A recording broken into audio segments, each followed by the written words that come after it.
Hello, everyone. It's Nancy Rebecca again, psychic, healer, nurse, who's been doing this work for 25 years. And I'm excited because I'm doing another interview this week where I'll be talking with Jennifer Radovich. But before we get started, one of the things that I want to talk about is all these series is about normalizing intuitive and psychic abilities. And for 25 years, I've been working with people, and I could probably write 20 books just on all the experiences that I've had in the past 25 years. But I've been doing this long enough that I remember days where people would come in with dark glasses and ball caps, and before they got out of the car, they'd kind of look to the left, look to the right to see if anybody that might know them, and they might kind of want to. I had a back door to my office. Sometimes I had people kind of sneak into the back door because they were kind of well-known people in the community, and they didn't want anybody to know that they were coming to see a psychic. And now I've been teaching now for over 20 years intuitive development, recognizing your intuition, and even that higher level of precision, which I know Jennifer has taken my psychic mastery course to get that higher level of precision. And so what I know is that people are kind of out and proud. And so I'm really excited about introducing Jennifer today because this is about her coming out of that kind of that psychic closet at a whole new level. So I really appreciate her kind of bravery and courage to do that. So welcome, Jennifer, and thanks for being on with me today. Thank you. I'm super excited to be here and nervous. And nervous, excited and nervous. So, tell me a little bit about kind of where you live, and I don't know if you want to kind of talk about the work that you've done, but I'm really curious about. Yeah, your interest level, because I just met you when you applied for psychic mastery, but kind of what's your story? Like, how did this all kind of come to be? Well, I live in Seattle, um, but I grew up on Mercer Island, so I'm kind of from this area. But I Hmm. spent the 25 years in Olympia, Washington, raising my family, Hmm. and I ended up being in this place today. Through a divorce and a crummy relationship and COVID and Oh, and wow. and so it is kind of like a process that I went through, and I'm creating a new life and trying to be honest with who I want to be, instead of following everybody else's expectations or how I perceive that other people are expecting of me. And Yeah. so that's a big deal, and it's been a long journey. I kind of made a break in my life at age 50, and I'm 55 now, so it's been a 5 year process. Well, so it sounds like, so one of the things I described, I mean, I definitely went through a family change through my own divorce process, but I actually had my out of body experience before that. And then it was actually my out of body experience that really, it kind of turned my whole family upside down. And then out of that, I was very kind of fast tracked where it was like, wow, what I thought the world looked like and was like is not anything like what I thought it was. And so it definitely that started my journey. But I will often say to people, and so I'm saying this to you because I don't know if you can relate to this or people watching this. It's like I felt like I died and I was reborn again, or kind of birthed into a whole new way of being, and without having to have a physical death, without having to go through that whole new childhood. So, what I know about you, I mean, I didn't know about this before, but you've kind of fast tracked in these 5 years. Like, what's this 5 years been for you once you went through that relationship change? What's that been like for you for 5 years? Well, you're right. It is kind of a fast track. but I've always been spiritual. I've always believed in God and in angels. I was raised Roman Catholic, and I went to Catholic schools for 16 years, but with that spirituality knowledge, I also had a heavy hand controlling my voice and controlling how I interacted with the world. And when I turned 50, prior to that, I had an experience with spirit at a very low point in my life. When you don't listen to yourself and speak your truth, you tend to be unhappy and get to a low place. And I use that experience to I dealt with that type of life by numbing myself through food and alcohol and just depressing thoughts and low energy. And so I'm in a low point, and I was at a healing mass at a Catholic church in Olympia. Okay. And I was watching people having their, the priest was laying his hands on people and they were collapsing. And being a traditional Catholic, oh, no, we don't do that. and it was really disturbing me watching this happen. But so I closed my eyes and I was told to go up. My spirit told me to go up. And I was terrified, but I went up and the exact same thing happened to me. I felt a whoosh go through my body and I collapsed. Really? I had absolutely no control. And that was an awakening for me. But that was just the beginning, because it took 10 years after that for me to make a move. And so instead of numbing through continuous alcohol abuse and food abuse, I started exercising. So I released all that negativity and voice through physical exertion, overexertion. And I beat my body to the ground, training for a huge event, which I did and completed. But as soon as that event was over, I had enough confidence then to step out of my relationship of 25 years. And so that was when the fast track began. And I thought, So okay. I just, sorry, I don't. So I love this story, because often when people think that they have a healing like that, it's like life dramatically changes. But it sounds like when you had that experience where you went up in the front of the church and they laid hands on you and you felt, we'll just say, the power of the Holy Spirit, or you felt the light of God move through you, or Jesus move through you. And so spiritually, it was like, boom, you're kind of downloaded. Your spirit becomes present in your life, but you've got energy blocks there. You've got to make some other changes before you can make the changes that you want to make. So I love your story about the 10 years. And do you think that without alcohol or food addiction or exercise addiction, do you think that process might have been a little faster for you? Oh, absolutely. If I had stopped drinking, because I didn't, but I just was a little more mindful about it, but I'd still have significant binges of excess of everything.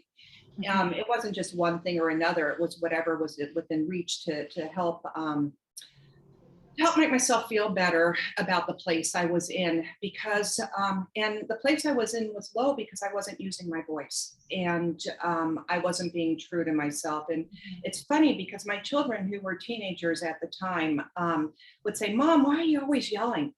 And I'd say, "I'm not yelling." But now I look back and think, wait a second, I was yelling because I felt like I wasn't heard. And so that was my way of being heard, and it was a very dysfunctional way of being heard. Um, anyway, so Yeah. And you couldn't hear your own spirit, it sounds like, either. So people weren't listening to you and you weren't listening to your spirit. So there's that two sides of the coin. I knew I needed to step out. My kids were old enough, and so I did. I initiated that, and I thought, okay, everything's going to be great and dandy, and I'm going to be independent. And I immediately found another relationship that was just crummy. and and I allowed that relationship to continue and once again stuck my voice down. So I'm in another low place in my life, and this is 2 years after my divorce. And I happened to open up Facebook, and I always believe in synchronicities. They happen all the time to me, and I now listen to them without a doubt that there is a meaning behind them. But I Mhm. opened my Facebook. I see an acquaintance that I hadn't talked to for years. Our kids went to high school together, and she's advertising healing. And so I reached out to her and I started doing sessions with her. And I actually started feeling energy moving through my body during these sessions, and it intrigued me. But the Wow. but the one that really struck out to me was when my eyes were closed and I'm on her table, and she's doing a method called Healing Touch over just kind of my chakras, my energy field. And I see this brilliant light flashing behind my eyelids. And I thought it was maybe a crystal that she was bringing over my face, and maybe the sunlight was reflecting through it. And so I'm making up all these stories in my head. Okay, well, that must be, because I'm trying to understand what's happening. And afterwards, when we were kind of debriefing on the situation, I asked her about it and said, well, what were doing over my face? And she said, I've been at your feet this entire session. And Wow. and to me, that was the other clue that just turned me on to this. Was just my pineal, the crystals within me were just being dusted off, and it's just like it's Wow. time, and Wow. that's what moved me forward. Wow. And so, so you had that experience kind of 10 years before where they did the laying on the hands and it was through the Catholic Church. So it was kind of, ordained maybe in a more kind of untraditional way, but that felt more acceptable to you. Then Spirit kind of guides you to your friend on Facebook and you feel safe enough. Okay, I'm going to try healing with her. But then where did that leap kind of come in? Like, why did you want to start learning how to do this? Why did you want to start learning how to do healings or how to develop your intuition? I want to help heal people. And I knew immediately when I was feeling this happening within me that it was the truth of who I need to be.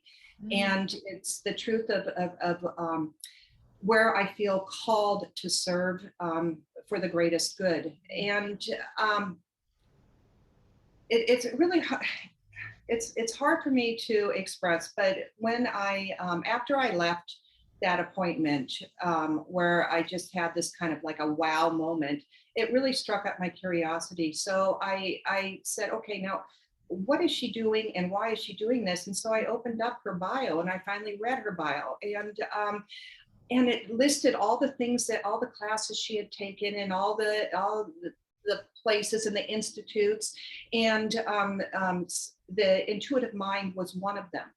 And mm, so then, that leads to another Google search. But I believe this is all spirit driven to yeah. help me find this place.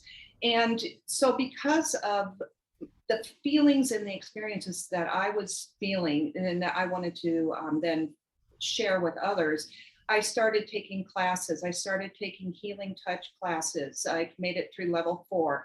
I took an end of life doula training, and that's related to my father's Okay. death.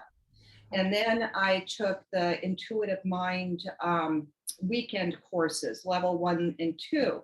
And I felt, and this was all in 2019, and in the fall of 2019, I crammed all that in four Yes. months. And I I just felt this urgency, this need to do it. Hmm. And I remember talking to a fellow classmate, and she said, well, if you feel the urge and this need to do it, listen and do it. And so I just pushed through. Um, and everything's coming at me, all the information, and I haven't had time to process and digest, but I'm pushing through, pushing through, pushing through. Signed up for Psychic Mastery, started in January, and then what happens? COVID hits. COVID And, hit. Yeah. and we were in lockdown. Spirit wanted me here. Spirit wanted me to know and start using these tools and learning it. And I just feel so blessed and guided. Well, to and it provided, yeah, provided for you to really do that kind of deep dive into your spiritual development. So it sounds to me like your spirit guided you to healing and then you wanted to be a healer.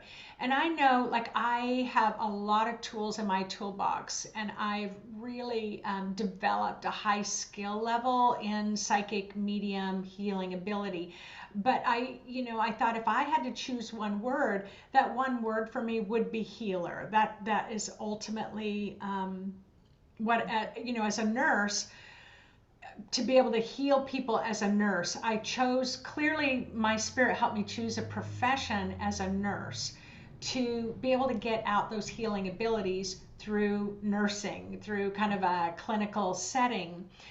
But when you get to start working with energy and moving energy, that is a game changer. So, anybody out there that is listening to this, if you ever get an opportunity to try, you can look up Google on people who do healing touch in your area or do Reiki in your area. I highly recommend that you ask friends to do kind of a referral that way.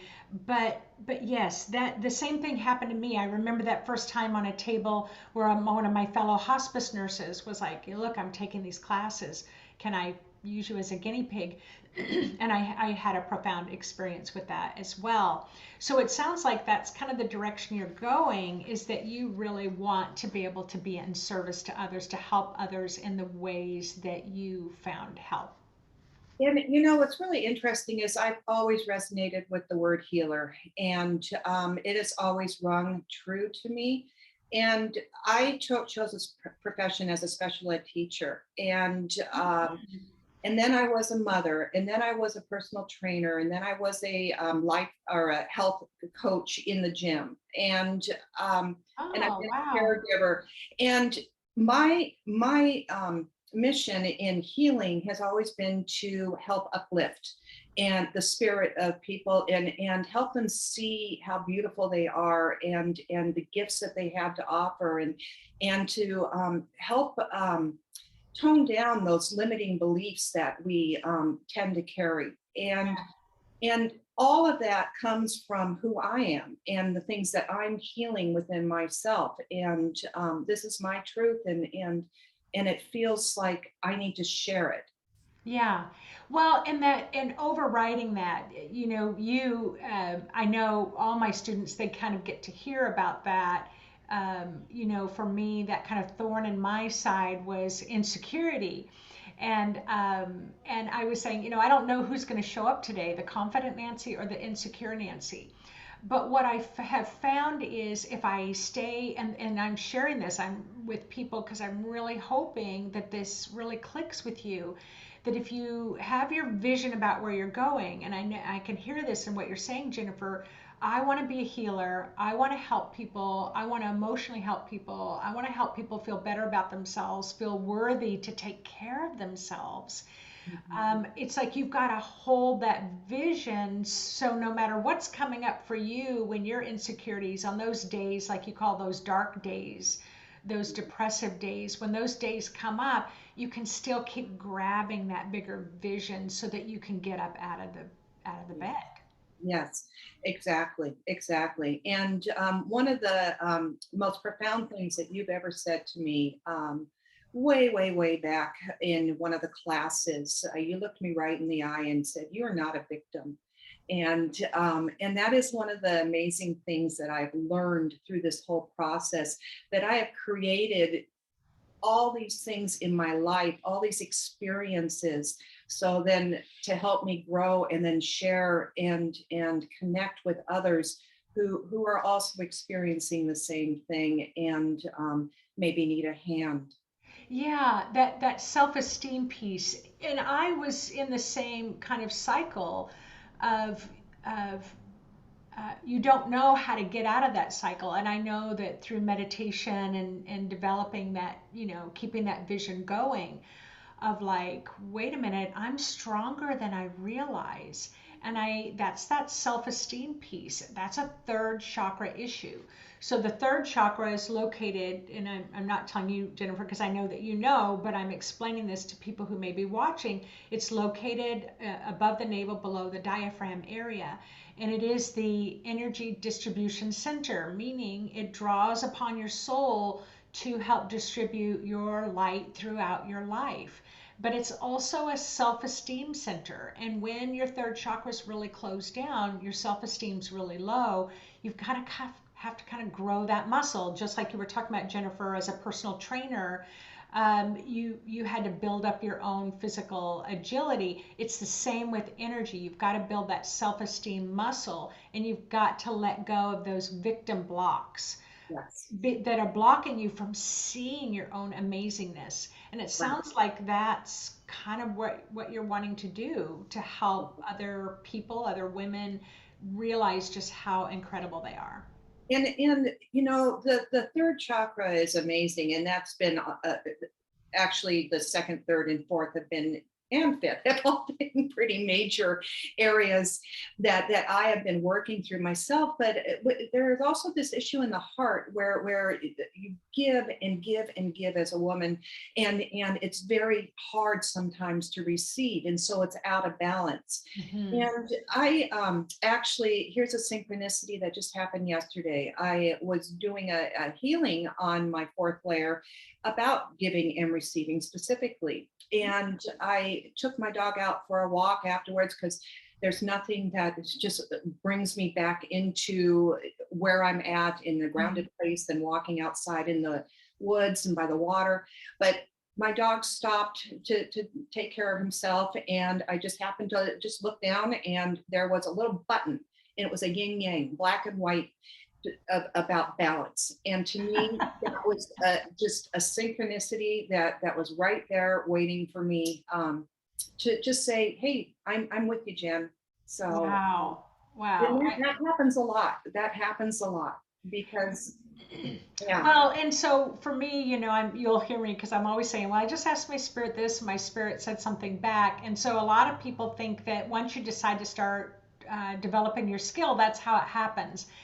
But it's years of cultivation of me trusting that voice. But it sounds like you, and just in listening to you, you get a lot of messages from the outside world.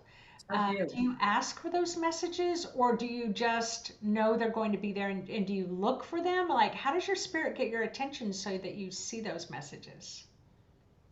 It's really, I never know when I'm going to see them, but a lot of times it will be right after I've done a meditation, or after I've been in a low spot and asked for help. One of my greatest fears when I ended my second relationship was about being alone. And the day after the relationship was completely severed, and he was out of my picture, out of my life, I was driving to work, and I guess there is a church that always had a billboard, but I've never once looked at it. And I drove by, I turned to my left, saw the sign, and the sign said, "You're not alone." And Wow. and I see things like that all the time. I see a lot of numbers, I see a lot of animals, and the first thing I do is I'll go and look at what's the significance behind that. So Oh, sorry, my. that's okay.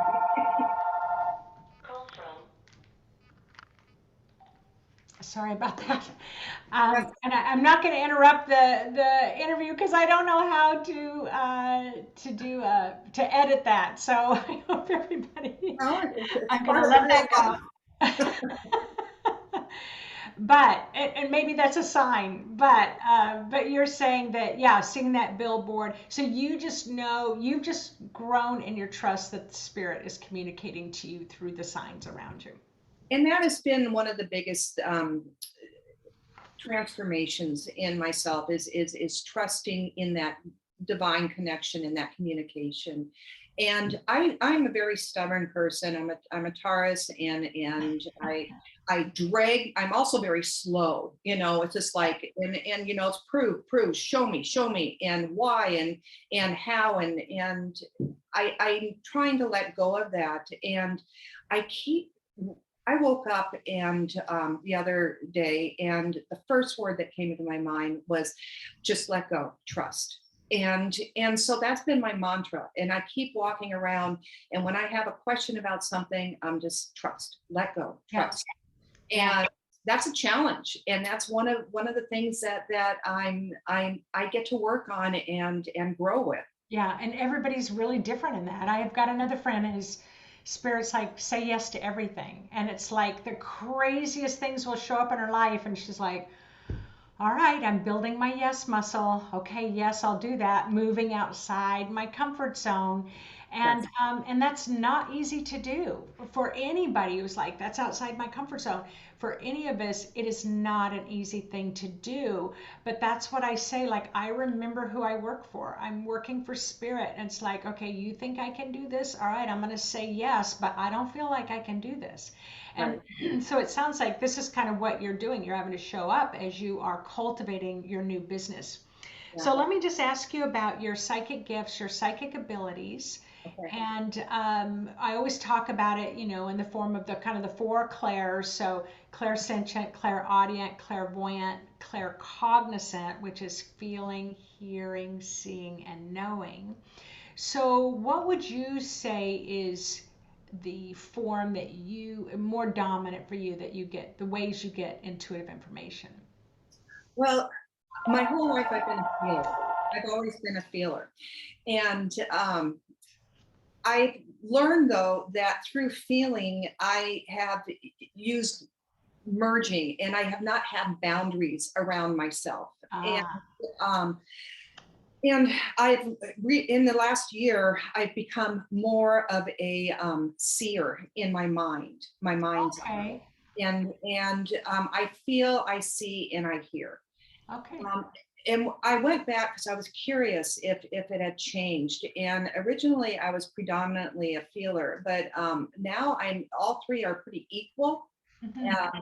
When I did a little self evaluation, and so my score, they were all equal on a playing field, and I thought, okay, well, no wonder that some days I don't feel and some days I don't see, and it just Yeah. whatever comes up. So Yeah, yeah. Well, and it's interesting because you talked about kind of that over the top, whether it was, overindulgence in alcohol or overindulgence in food or overindulgence in exercise.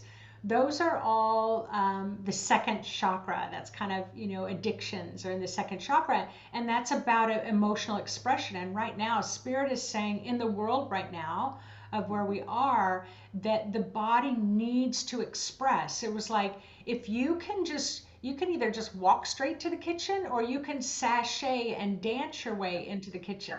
And so spirit is like that lack of expression. And I know you're talking about that, not just in your voice, but expressing through dance or expressing through laughter, or expressing through singing or whatever, or silliness or goofiness or doing cartwheels. Like your body needs to express. And if all that expression is suppressed, it will come out backwards, it will come out sideways. And again, I'll just say, it didn't happen overnight for you, but you kept getting up over and over and over again. right, right. um, so in what ways do you use your intuitive psychic gifts that might surprise people? Oh, I use them a lot for manifestation. I really manifested a lot of wonderful opportunities in my life in the last year. But I mean, on a personal note, I had a lot of issues with my daughter, and after my divorce, and there's a lot of pain factors in there, and I used my contracts and clearing, and updated our agreements with each other. Hmm. So And has that helped? it has helped tremendously. We have a very strong relationship now, and Nice. but I do that with a lot of a lot of my close, intimate friends, and I do that regularly. But I'm also grounding and golding places when I walk into a room or a store or a restaurant, and I'll just kind of shower a little bit of brilliance in there, and or I'll open up my heart to a situation. But for me, the one that I've seen the manifestation's been huge for me. I never thought that I'd be able to move back to Seattle as a single person and afford a place to live. So I moved in with my mother, and it was Oh, wow. wonderful. It was wonderful being there.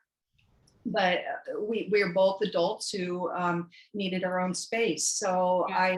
I found an amazing place, and I couldn't afford it, but I offered a price I could afford, and I actually put it in a rose, one of the techniques that I've learned, and I grounded it and golded it and said for its highest good. And in 2 hours time, I got a call and the offer of the place. And Wow. I just thought Wow. it was amazing. Yeah.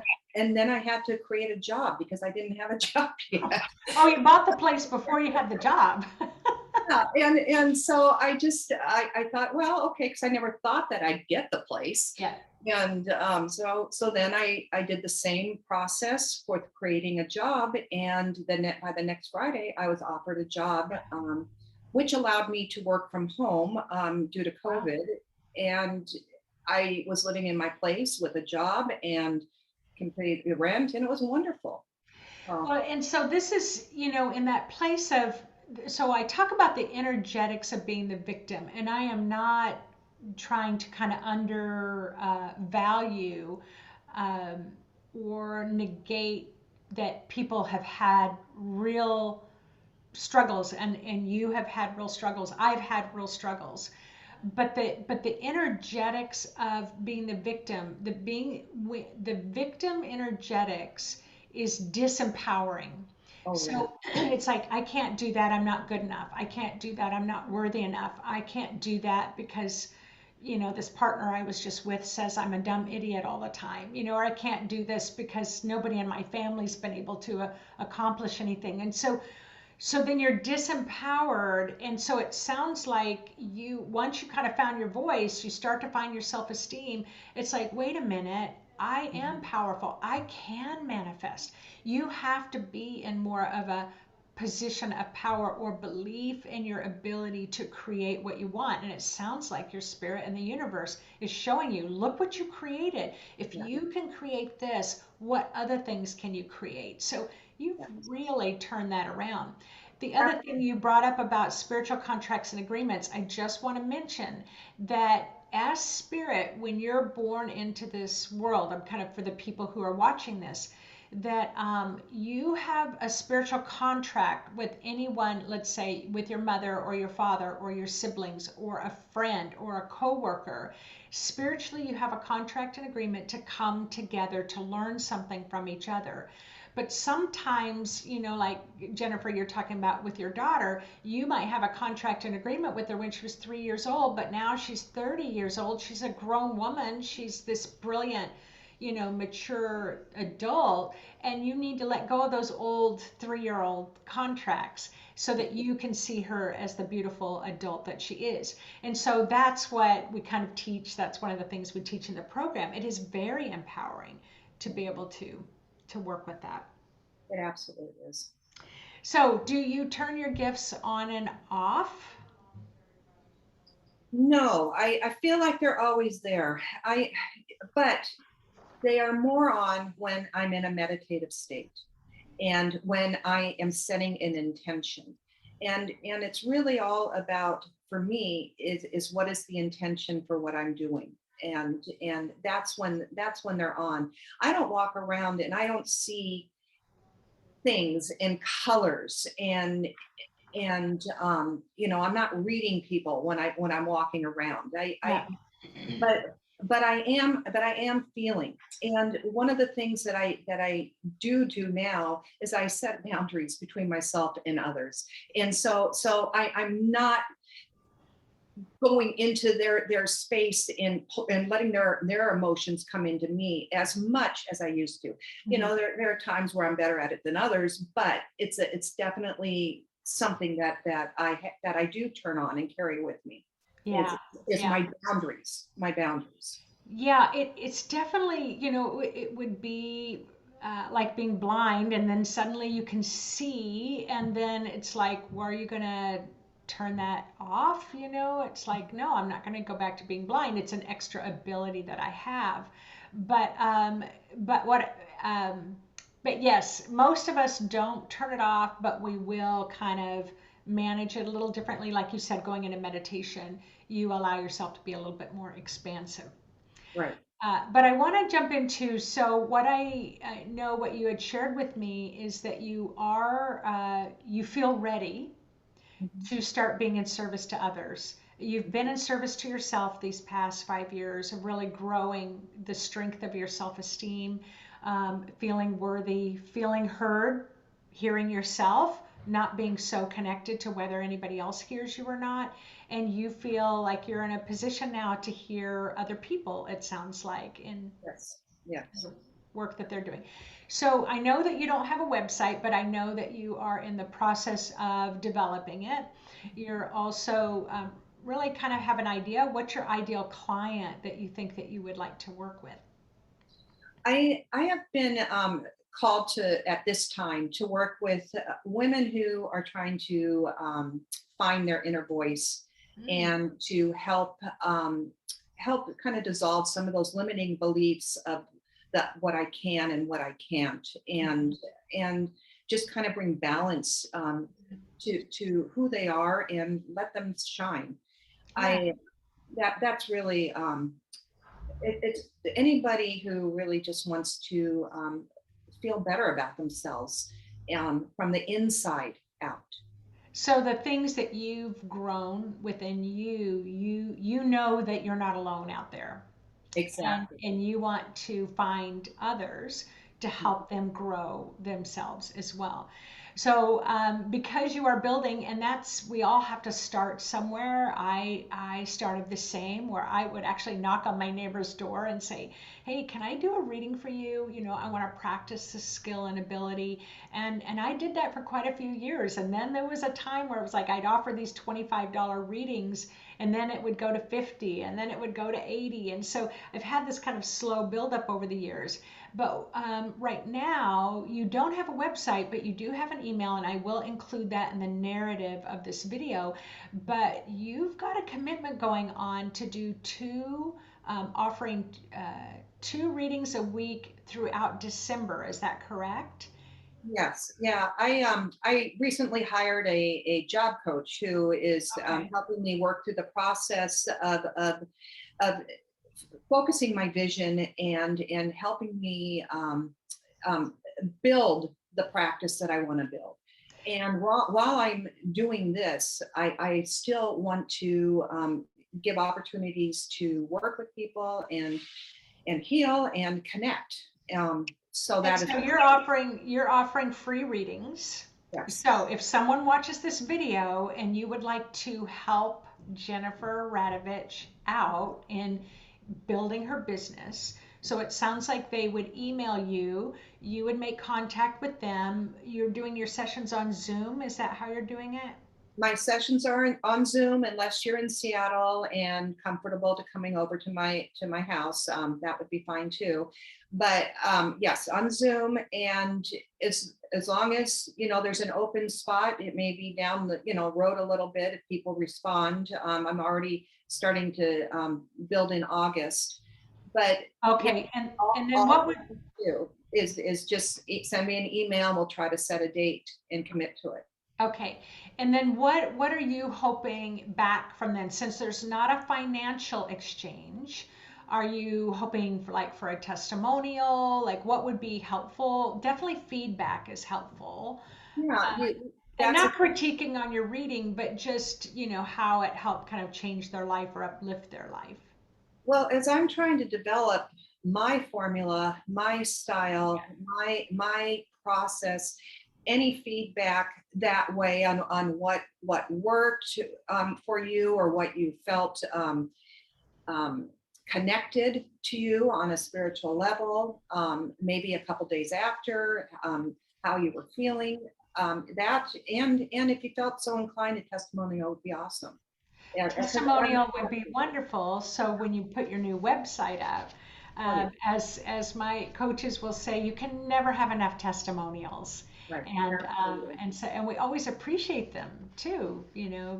To know how we touched other people's lives. Yeah. So, is there anything else that we didn't cover that you've really thought about leading up to this interview that you would like to share with people before we finish up this call? Oh, I don't know. We've covered so much already.